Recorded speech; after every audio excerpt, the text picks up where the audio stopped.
अस्सलाम दोस्तों, मैं सियाल हयात सिंध के एक तारीख़ी बाग नवकोट जो किलो ते मौजूद आहियूं उन जो अॼु तव्हांखे सैर भी कराईंदासीं ऐं उन जे बारे में कुछ ॼाण भी अवां सां शेयर कंदासीं। नवकोट जो किलो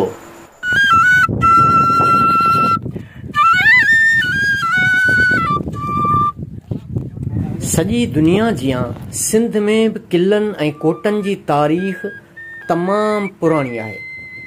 मुख़्तलिफ़ दौरन में हिते केतराई नंढा ऐं वॾा किला ऐं कोट तामीर कराया विया हुआ। जन्मा के वक़्त जे वहकरे में लुढ़ी भॼी भुरी विया आहिनि ऐं हाणे उन्हनि जा आसार भी मुश्किल सां मिलनि था, पर के अञा ताईं सलामत आहिनि।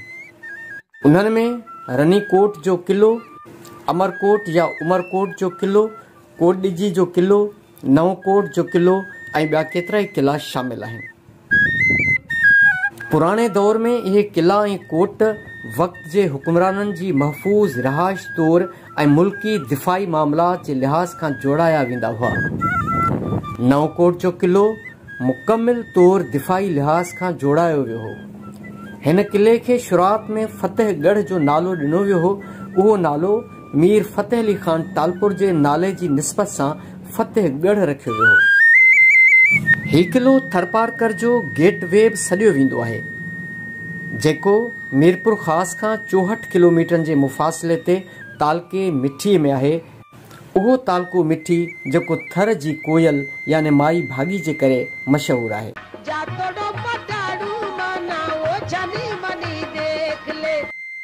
के माण्हू चवनि था त ही किलो कल्होड़नि जे दौर में तामीर थियो ऐं के चवनि था त हिन खे मीरनि तामीर करायो हो। अलबत किले अंदर लगल बोर्ड ते लिखियल आहे त ही किलो सन 1814 ईस्वी में मीर करम अली खान तालपुर जोड़ायो हो। हकीकत में जॾहिं कल्होड़ा सिंध ते हुकूमत कंदा हुआ उन वक़्त थर ते सोढनि जो राज हो ऐं उहे सोढा कल्होड़नि खे ख़िराज या ॾन ॾींदा हुआ। उन खां सवाइ अमरकोट या उमरकोट जो किलो वरी जोधपुर जे राजा जे हथ में हुयो। जॾहिं कल्होड़नि ऐं तालपुरनि जी जंग में तालपुरनि खटियो त हिननि सॼी सिंध में पंहिंजी हुकूमत खे मज़बूत करणु शुरू कयो, पर जीअं त तालपुर नवां हुकुमरान हुया उन जो फ़ाइदो वठंदे थरपारकर जे सोढनि खेनि ॾन ॾियणु बंदि करे छॾियो।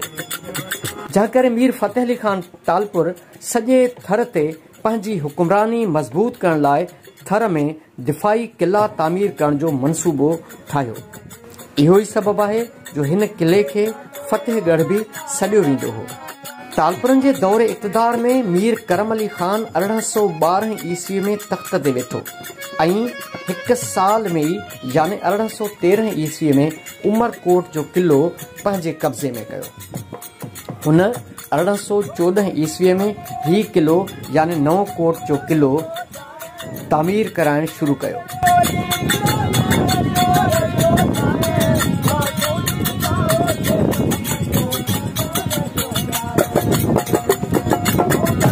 हिन खां पोइ थरपारकर में ॿिया बि केतिरा ई किला तामीर कराया विया, जेके उतां जे सोढनि खे मुकमिल तौर ते पंहिंजे अख़्तियार हेठि रखण लाइ हुया। नवकोट जो किलो चौकंडी शक्ल में ठहियल आहे, जंहिंमें 9 बुर्ज आहिनि। 2 वॾा बुर्ज मैन दरवाज़े वटि, 4 बुर्ज चैनी कुंडनि वटि ऐं 3 बुर्ज 3 दीवारनि जे विच ते आहिनि।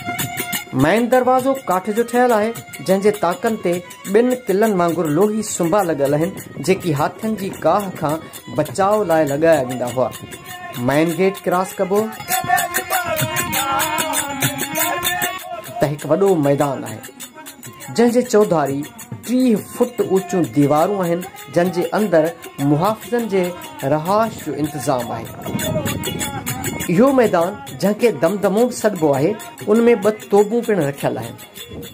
उनजी जोड़जक मां अंदाज़ो थिए थो त ही जॻह उन करे अहमियत रखे थी जो जेकॾहिं के हमला आवर ॿाहिरियों गेट टोड़े अंदरि अचण में कामयाब थी वञनि त हिते वेठल मुहाफ़िज़नि हथां अजल जो शिकार थी वञनि। उतां ई अंदरि वञण लाइ हिकु ॿियो वॾो गेट लॻल आहे, जेको बि बिल्कुलु ॿाहिरें गेट जहिड़ो ई आहे। अंदर वञबो त तमाम वॾो मैदान आहे जंहिंमें मुख़्तलिफ़ जायूं ठहियल आहिनि। उन्हनि में कुछ बारूद खाना आहिनि त के वरी मुलाज़मनि जे रहाइश जूं जायूं आहिनि। किले जे अंदर मैदान ते काफ़ी सारा सावा वण आहिनि जेके किलो घुमण लाइ आयल माण्हुनि लाइ हिकु बहितरीन आरामगाह फराहम कनि था। किले जे अंदर हिकु शानदार इमारत पिणु आहे जंहिंजो कुशादो सन ऐं आलीशान कमरनि जी बनावट इहो ॿुधाए थी त ही किले जे मैन इंतज़ामिया जे रहाइश जे लाइ तयारु कयो वियो आहे।